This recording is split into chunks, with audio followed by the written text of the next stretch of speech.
हमने पिछले वीडियो में जय जन भारत इस कविता का गायन सीखा।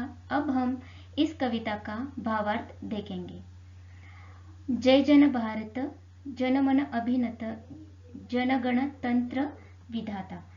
कवि ने लिखा है कि भारत तुम्हारी जय हो। लोगों के मन में यही विचार है कि हमारे देश का नाम ऊंचा हो। कवि ने भारत की प्राकृतिक सौंदर्य को विविध रूपों में वर्णित किया है।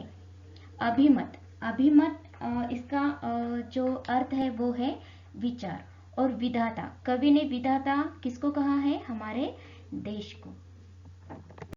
इसके बाद में गौरव भाल हिमालय उज्ज्वल हृदय हार गंगाजल कटि विंध्याचल सिंधु चरणतल महिमा शाश्वत गाता। कवि कहते हैं कि जैसे हमारे देश के उत्तर में हिमाचल पर्वत प्रहरी की तरह खड़ा है, वो प्रहरी की तरह वो हमारे देश का क्या कर रहा है? संरक्षण कर रहा है। मानो जैसे वह देश की मुकुट है, हमारे देश की जैसे वह मुकुट है, वह देश का गौरव बढ़ा रहा है। गंगा जल देश के हृदय पर हार की तरह शोभित है। हृदय हार गंगा जल, गंगा जल जैसे हमारे जो देश है उसके गले में माला की तरह शोभित है। विंध्या कटि विंध्याचल सिंधु चरणतल महिमा शाश्वत गाता। इसका अर्थ यह है कि विंध्याचल पर्वत मानो जैसे कमर अर्थात मध्य में है, हमारे देश के मध्य में है। और सिंधु चरणतल, सिंधु मतलब क्या? सागर। जैसे चरणों के पास देश के जो भारत देश है उनके मतलब चरणों में क्या है? सागर है। और जो सागर जो है वो क्या कर रहे हैं? वो हमेशा हमारे देश की महिमा का गुणगान करता रहता है, हमेशा गुणगान करता रहता है। यहाँ पे शाश्वत, ये जो शब्द कठिन जो हार्ड वर्ड है उसका मीनिंग है शाश्वत मतलब सदा रहने वाला, सदा रहने वाला। इसके बाद में हरे खेत लहरे नद निर्झर जीवन शोभा उर्वर विश्व कर्मरत कोटि बाहुकर अगणित पग ध्रुव पथ पर।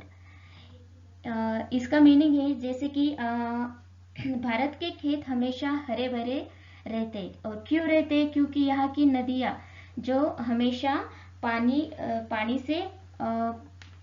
से भरी हुई रहती है। यहाँ की नदियाँ और झरनों में प्रवाहित होने वाला पानी क्या करता है? जो यहाँ की जो मिट्टी है वो मिट्टी को क्या बनाता है? वो उपजाऊ बनाता है। जैसे यहाँ पे उर्वर का जो अर्थ है वो है उपजाऊ। जैसे जो पानी है वो यहाँ की मिट्टी को उपजाऊ बनाता है। हमारे देश के जो करोड़ों लोग हैं वो हमेशा अपने कार्यों में कैसे रहते हैं? व्यस्त रहते हैं, लगे रहते हैं कार्यों में उनके। और धरती से अंतरिक्ष तक विकास का मार्ग पर बढ़ते रहते हैं। जैसे मतलब उनका काम क्या है? जैसे हमारे देश का क्या करना, मतलब प्रगति करना, इसी काम में वो कार्यरत हमेशा रहते हैं। इसके बाद में प्रथम सभ्यता ज्ञाता साम ध्वनित गुण गाता जय नव मानवता निर्माता। जैसे भारत के ऋषि मुनियों ने ही सर्वप्रथम विश्व को सभ्यता का पाठ पढ़ाया। जैसे जो हमारी संस्कृति है वो सभ्यता है। सभी देशों में जो भारत की संस्कृति को श्रेष्ठ माना जाता है। और जो हमारे ऋषि मुनि थे उन्होंने यही मतलब हमें पहले से हमारे पूर्वजों ने भी यही अच्छी संस्कृति, अच्छे संस्कार, यही हमें मतलब यही अच्छी संस्कृति हमें प्रदान की है। जैसे यहाँ का सामध्वनित गुण गाता, यहाँ जो वेद है, वेद में भी जैसे सामवेद है, सामवेद में भी जो ऋचाएं है, ऋचाएं में आज भी हमें इसका प्रमाण मिलता है। ऋचाओं में भी मतलब सभ्यता का विकास भारत से ही हुआ था। इसके बाद में जो मानव इसके बाद में जैसे हमारा देश है वो शांति प्रिय है और सत्य अहिंसा दाता। हमें यही सीख मिलती है कि हमें हमेशा सत्य बोलना चाहिए और हिंसा नहीं करनी चाहिए। अहिंसा का ही हमें मतलब हमारे देश ने अहिंसा का ही मार्ग स्वीकार किया है और यही सीख हमें मिलती आई है। शांति अधिष्ठाता, यहाँ अधिष्ठाता का मीनिंग जो है वो है अधिष्ठाता मतलब मुखिया। ऐसे जो सुंदर मानवता का सीख देने वाला जो देश है उस देश की जय हो, यह कवि कहना चाहता है।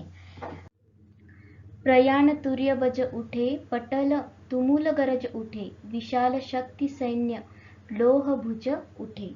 यहाँ पे जो प्रयाण इस शब्द का अर्थ है किसी अभियान के लिए आगे बढ़ना। तुर्य इस शब्द का अर्थ है तुरही और पटह मतलब ढोल और तुमुल मतलब नगाड़ा। तुमुल मतलब नगाड़ा। जैसे समय समय पर देश की रक्षा के लिए यहाँ के लोग आगे बढ़ते हैं। देश के ऊपर आए संकट के विद्रोह के रूप में तुरही, ढोल और नगाड़ा बजाकर उसका मतलब क्या सामना करने के लिए क्या होता है। जैसे सैनिक की जो विशाल शक्ति सैन्य लोह भुज उठे, जो विशाल शक्ति सैन्य जो हमारी सैनिक है वो सैनिक क्या करते हैं, उनकी जैसे बाहें है वो बाहें कैसे है, लोह के समान, लोह भुज उठे, लोह के समान उनकी बाहें हैं जो हमेशा तत्पर रहते हैं। जो हमारे देश के सैनिक है वो हमेशा तत्पर रहते हैं। देश पर कौन सा भी मतलब संकट आए उनका सामना करने के लिए और मतलब उनका संकट का सामना भी करते हैं और समय आने पर उनके प्राण भी देश के लिए न्योछावर कर देते हैं।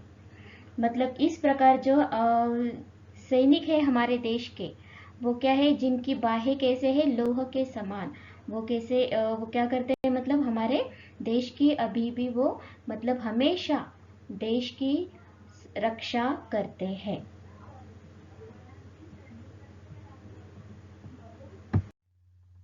उसके बाद में शक्ति स्वरूपिणी बहुबलधारिणी वंदित भारत माता, धर्म चक्र रक्षित तिरंग ध्वज अपराजित फहराता, जय है जय है जय है अभय अजय त्राता। जैसे शक्ति स्वरूपिणी मतलब जैसे जो हमारी भारत माता है वो कैसी है, शक्ति स्वरूपिणी है, शक्ति को धारण करने वाली है, बहुत शक्तिशाली माना गया है। भारत माता जो है वो शक्ति की क्या है, प्रतीक है। यहाँ के लोग इस भारत भूमि की रक्षा करते, हमेशा रक्षा करते हैं। हमारी भारत माता सभी लोगों द्वारा वंदनीय है। सभी क्या करते हैं मतलब भारत माता को वंदन करते हैं। धर्म रूपी चक्र यह प्रतीत करता है कि देश में विविधता में भी एकता है।